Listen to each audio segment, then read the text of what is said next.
Back in 2018, the wrestling landscape looked drastically different in comparison to how it looks today. The fact that 2018 was nearly 8 years ago is absolutely terrifying.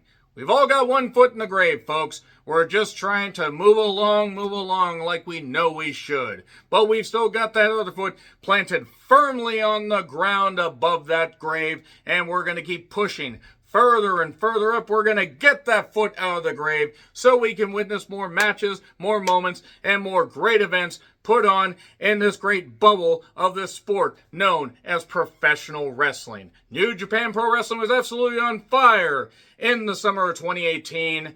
The series of bar murders put on during their annual G1 Climax tournament. Man, oh man, remember those days when New Japan Pro Wrestling was stocked with talent, even though WWE had taken quite a bit of their talents? Finn Balor, AJ Styles, Shinsuke Nakamura, and a few others. They still had great goddamn talents. And then you had TNA doing whatever it was that TNA was doing, and WWE, for some reason, WWE somehow was able to survive 2017 and 2018 and still continue to this very day despite so many bad creative decisions. But in the lead up to the fall of 2018, Dave Meltzer decided that he was going to poke the bear, and Cody Rhodes basically said, "Oh, you don't think that I can plan a really big, grand, independent wrestling event in the United States of America, say at the Now Arena in Chicago, Illinois? I'll take that bet, Dave." And along with the Young Bucks, Kenny Omega, assorted others, including the funding of Sinclair Broadcasting, aka the people that used to own Ring of Honor. Yeah, on September 1st, 2018, All In was born, and it was the precursor to what would become All Elite Wrestling. Basically, it was the first time since the days of WCW that wrestling fans had healthy competition. Funded by the son of the Jacksonville Jaguars owner Shad Khan, we had Tony Khan getting people together, some of which he shouldn't have trusted in the positions he put them in, and some of which would end up trying to benefit him to grow this professional wrestling company. But in the opening of 2019, they would show that they were here and they were ready to go. And then Double or Nothing 2019, Cody, Dustin, a few other things that occurred. It was true that AEW had arrived, but they couldn't just make their goddamn run on pay-per-view. Not even on YouTube, even though they had some YouTube exclusives.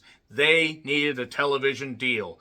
And just mere weeks before the 6-year anniversary of AEW Dynamite, man oh man, where has the time goddamn gone? It is now time to talk about the many great things that AEW has done, and also talk about things that AEW could do to improve their television and pay-per-view offerings, because let's be perfectly honest, more healthy competition is needed, and AEW is by no means terrible, but it's by no means perfect. And I'm here to talk about things that they could do to make sure that their program is destination programming. And maybe they could be an even more viable alternative, except just to be funded by a money mark, as it were. I'm John Redland with 10 things AEW can do to improve their product. Is that going to be the final title? Probably not. Kind of wordy. Let me just say right now, I have ordered every single AEW pay-per-view. I have been to multiple shows that they put on. I didn't go to the one in Spokane that was just before Wrestle Dream 2024, because for geography, people, Spokane is basically 6 hours from me, and I'll be damned if I'm going to go there. It's actually about 4.5 hours if you drive like I do. Do not drive like I do. As Filter and Crystal Method said. Wait, that's Trip like I do. That was on the Spawn soundtrack. Whole point is, AEW still, has strongholds as far as audience and everything, even though the shows that they had in Kent in June 21st and 25th didn't draw all that great because it's fucking Kent. There are still pockets of fans that are willing to shell out money to attend their television tapings and buy their pay-per-views. They still are able to turn even a dwindling pay-per-view or TV audience into pay-per-view buyers. And that is a credit to people wanting a viable alternative. And again, I bought every single AEW pay-per-view. I have just pretty much pushed WWE to the side. This is not Fed bad, AEW good, or AEW bad, Fed just as bad. This is not that. This is not that stuff, and I'm not trying to start a war, an unholy war. the unholy hand grenade of Antioch. I'm not trying to start that. I am basically just trying to say that AEW has put on some great television. They've also put on some shitty television. And there are a lot of reasons for that. And basically, this top 10 is to, just give some ideas. Because I want AEW to succeed. And as long as Tony Khan is willing to fund it, and as long as he's got the media rights deal, the Max deal, and the pay-per-views on Max and that kind of stuff, and as long as everything goes good and, say, Paramount or Netflix don't end up buying Warner Brothers, which would be Warner Brothers Discovery, that would certainly be something, wouldn't it? That would be quite interesting if Netflix bought it and we saw AEW and WWE programming on Netflix. It would certainly be weird. Whole point is, this top 10 is just to talk about some things that I think could be used to improve the product. And I want to know what things you think AEW should do to improve their product in the comments, please. Or is there nothing they could do to improve? There's always something people could do to improve. Anyway, number 10. So, video packages for feuds that they are trying to build when the talents aren't there. Show packages from, Collision, or do pre-tapes and stuff like that and have people talk about that, your money matches. And they've been doing more video packages, which have been good. Do not get me wrong. They have a good production staff, and they have the money, and they have the way to do the, the cool camera shots and everything. And they have people that can talk. MJF, Mark Briscoe, they have others that can talk. I don't know if I would trust too many of the commentators to necessarily talk about this stuff, and more on the commentary situation here in a bit. But I think more video packages, interspersed and everything. Yes, you got to get your sponsors, your DraftKings stuff and all that. And I get that. But if you do a few less backstage pre-tapes and you do more video packages, have Renee talk about this stuff. Have Alicia too talk about this stuff. Have Paul White. Where is Paul White? Is Paul White still there? Have your veterans, have people talk about stuff like, oh shit, I forgot Jerry Lynn worked here. And just get comments from the wrestlers. Get away where these packages can mean something, and then you could boost your pay-per-view buys. And maybe, I don't know, if you have stuff from Collision and people see this, like you show a few highlights, this big match, oh shit, I gotta watch Collision more. And then it also just feeds upon itself and stuff like that, since there's only the two shows.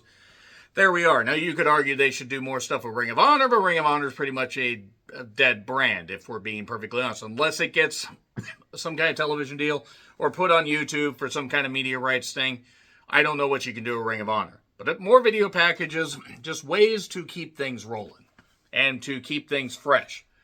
That way you don't got to bring some people to TV every week, and you can make sure that things work out. So, number 9, let the referees enforce the goddamn rules. Except, Rick Knox. Rick Knox doesn't need to be doing anything on this program. But Aubrey, Stephon Smith, Bryce Remsburg, Paul Turner, there's one guy that said something really, really stupid. I don't know if I trust that referee. But feature more local referees too. Feature some people that you could actually utilize properly, as referees. And maybe, I don't know, have a good crew going. They have some good referees. I love Aubrey. Aubrey, is a great representation of Washington State, and they have good referees. But if you don't let them enforce the rules, and I'm saying, the countouts, you got to start doing more stuff. That way it keeps matches inside the ring, enforcing the weapon usage. Instead of doing the prolapsed rules, I think that's what that phrase is, like they did in the later era of WCW, which was really stupid. It was a Vince fucking Russo deal, and anytime you try to channel Vince Russo, you are doomed. If you let the referees enforce these rules, then it makes sense. And then you can have your heels, your bad guys, get something that the referee doesn't see, distraction or whatever, and then boom, they hit him with a foreign object or an international object. If we were to believe what Ted Turner wanted, he wanted them called international objects, folks. He didn't want the word foreign said. Bob Caudle and JR made fun of that. But let the referees enforce the stuff. It gives them authority. The fans will respect them instead of just sitting there on their hands watching these wrestlers, basically cripple each other in standard matches. And also maybe, shore up the rules as far as like tightening things up, for stipulation matches and stuff like that. And it actually would make sense. And you could, again, make the referees look like they have some goddamn authority. Otherwise, they're just people in striped shirts that are staying in the ring with wrestlers, and that's not good. Number 8, make managers actually mean something. I think it's kind of done with Stokely, unless they basically don't have him get beat up and have him run away and do this stuff and build it up for a while. Callis, I don't buy him as a manager because I think he's a caricature, but utilize some women as managers. Do something where you can actually make managers matter for those that can't talk, because there are a sizable amount of people in AEW programming that either can only talk in pre-tapes and couldn't say anything in front of a live audience if you gave them 10 grand, or there are people that just can't talk in general and you need somebody to talk for them. They have not been able to do the manager thing right, even though they've been trying to utilize managers, and they could have Paul, well, I can't say have Paul White, because Paul White is an intimidating guy, but like Billy Gunn, I don't know if Billy Gunn's even still wrestling. I know Billy Gunn's still employed, but they have Daniels accompanying Top Flight in Scorpio Sky for some reason. But if you have women that just aren't that good in the ring and you don't think they're going to get any better, let them be managers, let them observe, and let them shine later on when they start to get it. Because then you're not putting inexperienced people in the ring, and it makes sense. And also, you can have a babyface with a manager. It worked with Ellering and the Road Warriors, which is one of the rare exceptions. But if you have stables with legit managers and you have legit stables in general, then it just adds more credence to your goddamn product. That's really what it is. Just let managers matter. Number 7. Almost said number 4. Would have skipped 3 entries. Shorten up some TV matches so you can get more people on the card. Look at Nitro when it was 2 hours. You would have some matches sometimes that go 5 minutes. You don't need long competitive matches when you are trying to build stars. I'm not saying, by the way, that if you have a 10-minute match between a guy you're really featuring and a guy you want to properly feature later on, being competitive for 10 minutes is a bad thing. But when it goes past 10, then it gets ridiculous. If you have 7 to 8 minute matches for people you're trying to build and 2 to 3 minute squash matches for the men and the women, animal, vegetable, mineral, I don't care. Do that. Do that more often. And not just on Collision, on Dynamite, because Dynamite is unopposed as far as a wrestling program. And even if it has to move nights, still, shore it up for a big show where you have longer matches. But don't just feature 3 to 4 matches on a show with talking segments when you could do 6 to 7 matches, shorten up a few of those, others, and still have time for your talking segments. And I'm going to feed into the other matches a little, or what you could do with more matches later on. But shorter TV matches wouldn't hurt. And also, shorten up some of the pay-per-view matches. Instead of 20 minutes, let them go 15. And instead of some that go 15 when they don't need to, have them go 10. But have them go hard and fast and furious, and have them do that. If you do stuff like that, you are going to have people paying attention. It's not going to be like Crash TV. You don't need to do that stuff. But shorter TV matches also allows you to do the video packages, which just builds up more of your roster. That's really what it is. So number 6, feature more of the women. And more of the talented women, I should say. Not Riho, because Riho is not talented. Bless Penelope for trying, but I don't think... I'm not going to turn this into a burial of some women, just from a fan's perspective, but there are certain women that just cannot do this or should not be on a U.S. broadcast. And some that you could move into managerial roles. Ford is probably one of them, as far as being a valet. But do 2 to 3 on Dynamite. Because you go shorter matches, feature more of the women. Yes, they sometimes will have 2 to 3 matches on Collision, but unless you make Dynamite matter, nobody's going to have a reason to tune into Collision. It all feeds on itself if you do this stuff. It makes sense. And, build up your titles better. Yes, your AEW Women's Championship means something, at least right now, as this recorded on September 22nd. The TBS title doesn't mean shit, again, as of this recording, and they're going to introduce tag titles at some point, but they need legit tag teams, and they need the work to be crisper. You're only going to learn if you get out there and go on TV, but also that's part of the reason why I wish that AEW would run a few house shows here and there. But the thing is, then people would get pissed. So because they'd have to travel more. I would personally go Wednesday, Thursday, Friday, and just, go into Saturday, and then give them Sunday, Monday, Tuesday off, and rotate it. You don't have to have everybody, but if you have a couple of house shows in between, if you have Collision live, go along a path where you're booking towns, and you have it in a 2,000 or 3,000 seat arena, or a 2,000 seat. Have it somewhere where you market the stuff properly, and that's another thing. They need to market shit better, and I'll get to that here in the next entry. But feature the women, get them more practice, get them more ring time, and figure out which ones you're really going to focus on and which ones you're just letting go out there because they're favors to other people.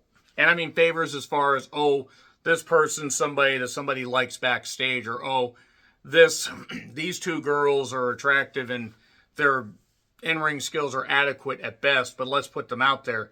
If you give people a chance to hone their craft, and that's another reason why it's good they're working the indies, that's great, but AEW could be more centrally focused and running house shows and stuff like that could be profitable. But we go number 5. This is the big one. Mention your lower ticket prices. Because I did a video on WWE's insane WrestleMania 42 ticket prices. Check out that video. WWE is going to price people out. Those that want a wrestling fix, they recognize some of these people from WWE, and also maybe see some people like MJF or Mark Briscoe or Samoa Joe they would recognize from WWE, Ring of Honor, TNA, that kind of stuff. Powerhouse Hobbs. I would say Wardlow, but he's always getting hurt. He sneezes and he hurts himself. But even if you're like a lapsed New Japan fan, you can see that Okada's there. I mean, granted, you're going to really need to shield Okada as far as, people realizing he's washed. But Lance Archer used to work there. You have people, you have pieces that you could just feature. Market yourselves better, and especially zero in on those ticket prices. I'm not saying, keep them the same price. I'm not saying you can't raise them here and there. But instead of mortgaging your goddamn house or, cutting into your food budget, you can enjoy professional wrestling in your area, and that comes down to marketing. And that's a big thing. Mention your lower ticket prices. Market yourselves better. Do local media. Get your word out there. Get your talent out there. And do some stuff. They've done that when they've come to Seattle and Tacoma, but not nearly as much, and not that many people know they're in the area. When I was at the Collision just before WrestleDream 2023, vast majority of people there. By the way, there's only about 4,000 people in the same venue where they had around 9,500 just 9 months before, or just under 9 months before. A lot of people didn't even know WrestleDream was happening. Now, that was 2 years ago, but their marketing still has not gotten better. Now, they've done great things like, All In, at Wembley. They'll always have Wembley. And they did Forbidden Door in Toronto, and they have done shows in Toronto. They have done shows in Canada. They've done shows internationally that have done well. They did that Arena Mexico show. They have the pieces, and they have times where they can pop a crowd.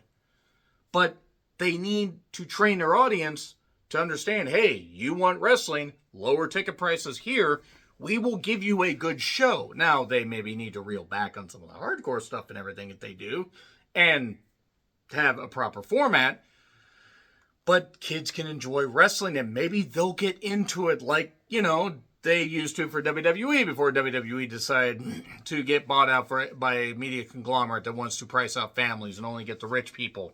So, your lower ticket prices can be your ace in the hole, AEW. You can do, as if anybody from AEW is going to be fucking watching this. Do this local promotion. Maybe run house shows. If you don't want to run house shows and just do stuff with the independents, promote. Hey, you see this person here. This person's going to be at this. And again, I'll come up on one big factor is promoting and just the next entry. But their lower ticket prices need to be the big selling point. And also, we will give you a show. Number 4 rather. I saw the number 2 and got confused. Number 4. Go to 2-man commentary booths for television and go to 3-man booths only for big pay-per-view matches. And a caveat, get rid of Excalibur. I'm sorry, Excalibur cannot do this. Excalibur is not a good play-by-play guy, And bless JR. I love JR. JR cannot be your lead play-by-play guy. I would have gotten Tom Phillips, but he's working for TNA, I believe. They have Ian Riccaboni. Ian Riccaboni, who can be a tremendous lead commentator and also be entertaining like a color commentator. He is as sports based as you can have. I would say Kevin Kelly, but he dumbed himself out of position. I'd say Walker Stewart, but he's working for New Japan. Walker Stewart, by the way, was one of the few bright spots when they did the New Japan stuff for Forbidden Door. And by the way, Forbidden Door was in London. I'm sorry, it was All Out that was in Toronto. Forbidden Door, it was in Toronto, I believe, back in 2023. But do two-man commentary booths and have them have fun. There's nothing wrong with having fun, but in serious moments, have them sit out and say, ladies and gentlemen, we're going to give you an update on this wrestler that got hurt because he got put through 4 tables that were on fire right after this. And they do, and then they say, we're going to go into the next spot. But too often they don't do that, and then it doesn't end up working out. Too often it will end up they'll end up yucking it up, and Excalibur cannot be your lead commentator because he's awful. Danielson can get fired up, and there's nothing wrong with Taz, but Ian Riccaboni and Caprice Coleman are 2 examples of a team that works. And if you need a woman to be on commentary, Thunder Rosa, I know she does Spanish commentary. You can't tell me Thunder Rosa could not do the English commentary also. She's bilingual. She is very, very good and very gifted and understands professional wrestling.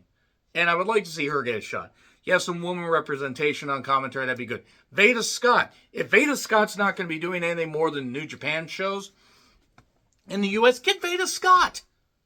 Veda Scott's good.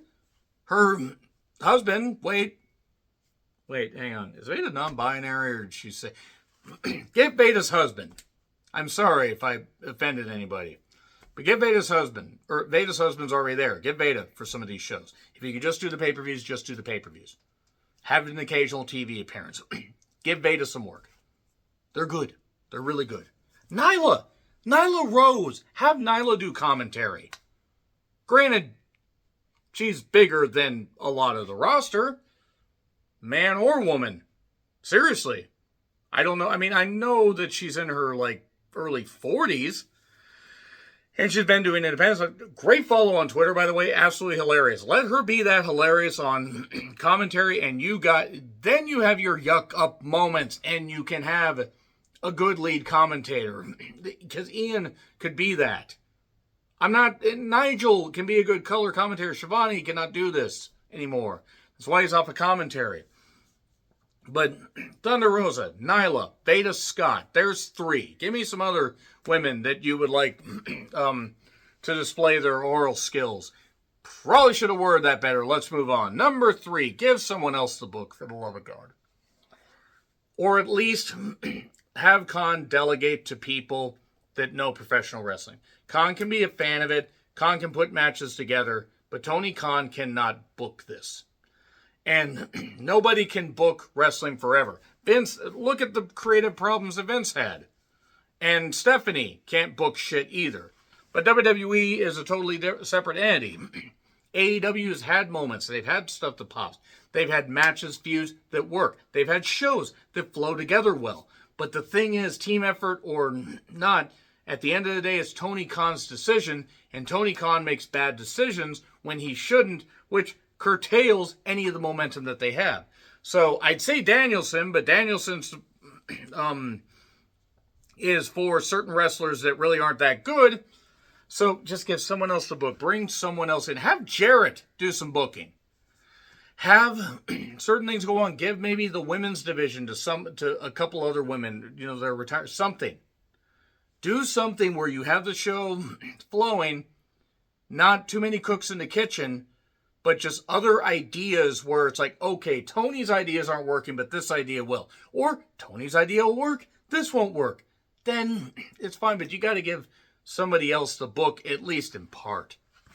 Because Tony cannot do this. It's going to be stuck in the mud as long as he's a sole booker. Number 2, lazy or less lazy multiple person matches. The money match thing is one thing. I think it's overdone, but they've done 8-woman tags or 10-woman tags on various episodes of Dynamite, Collision, and even the Tailgate Brawl that they have most recently on All Out. They need to do a lot, they need to do things that are a lot smarter. There's nothing wrong with if you have a 6-person tag and you have people involved in various feuds. Okay, that makes sense. You have, say, a couple people involved. Do the New Japan thing. Not with a young lion, but say 2 people on one side that are feuding with 2 other people on the other side. And you have 1 periphery person on each side. And you decide between there. Heels going over? Okay, boom. Faces going over? Okay, boom. Just do that. Do less lazy, thrown together, multi-man, multi-woman matches. And then people won't tune out. Because then those go forever, which goes back to the shorter TV time. And I'm not saying send the woman out or the women out there like the Divas and have them go 5 minutes for an 8-woman tag or a 6-woman tag. I'm not saying that. But be smarter with how you're booking things. Be smarter with how you're running things and formatting things. And instead of slopping everything out, you have a focus. And number 1, end the Death Riders. Just please, just end the Death Riders. Just end it. End it. Yuta is poison. Jon Moxley's main event talent is fucking poison. I don't want to see Claudio anymore. Pac has a weird haircut. Marina Shafir. Just the whole point is Daniel Garcia. You just have this stable that has gone on for so long. Months longer than it needed. It never should have started in the first place. Because I was there for the beginning of it. Basically at the beginning of his title reign, rather. At Wrestle Dream 2024. And it has been a steady, steep, and actually dramatic decline ever since. In that order. It has not gone well. Fans are tired of it. I think even the wrestlers involved are tired of it. Because they just have this look like, it's not even like a stone face thing, like, yeah, we're doing this or we're badasses. Like, no, we're kind of tired of doing this, Tony. Can we do something else? Booking long term is one thing. But if you don't pivot, eventually you are going to run into the proverbial wall. Which they did months ago. The Moxley title reign dragged everything down. And the Death Riders are still continuing, much to the chagrin of the remaining fan base. So just end it. End it. And get you to a goddamn haircut. And get this man a shield.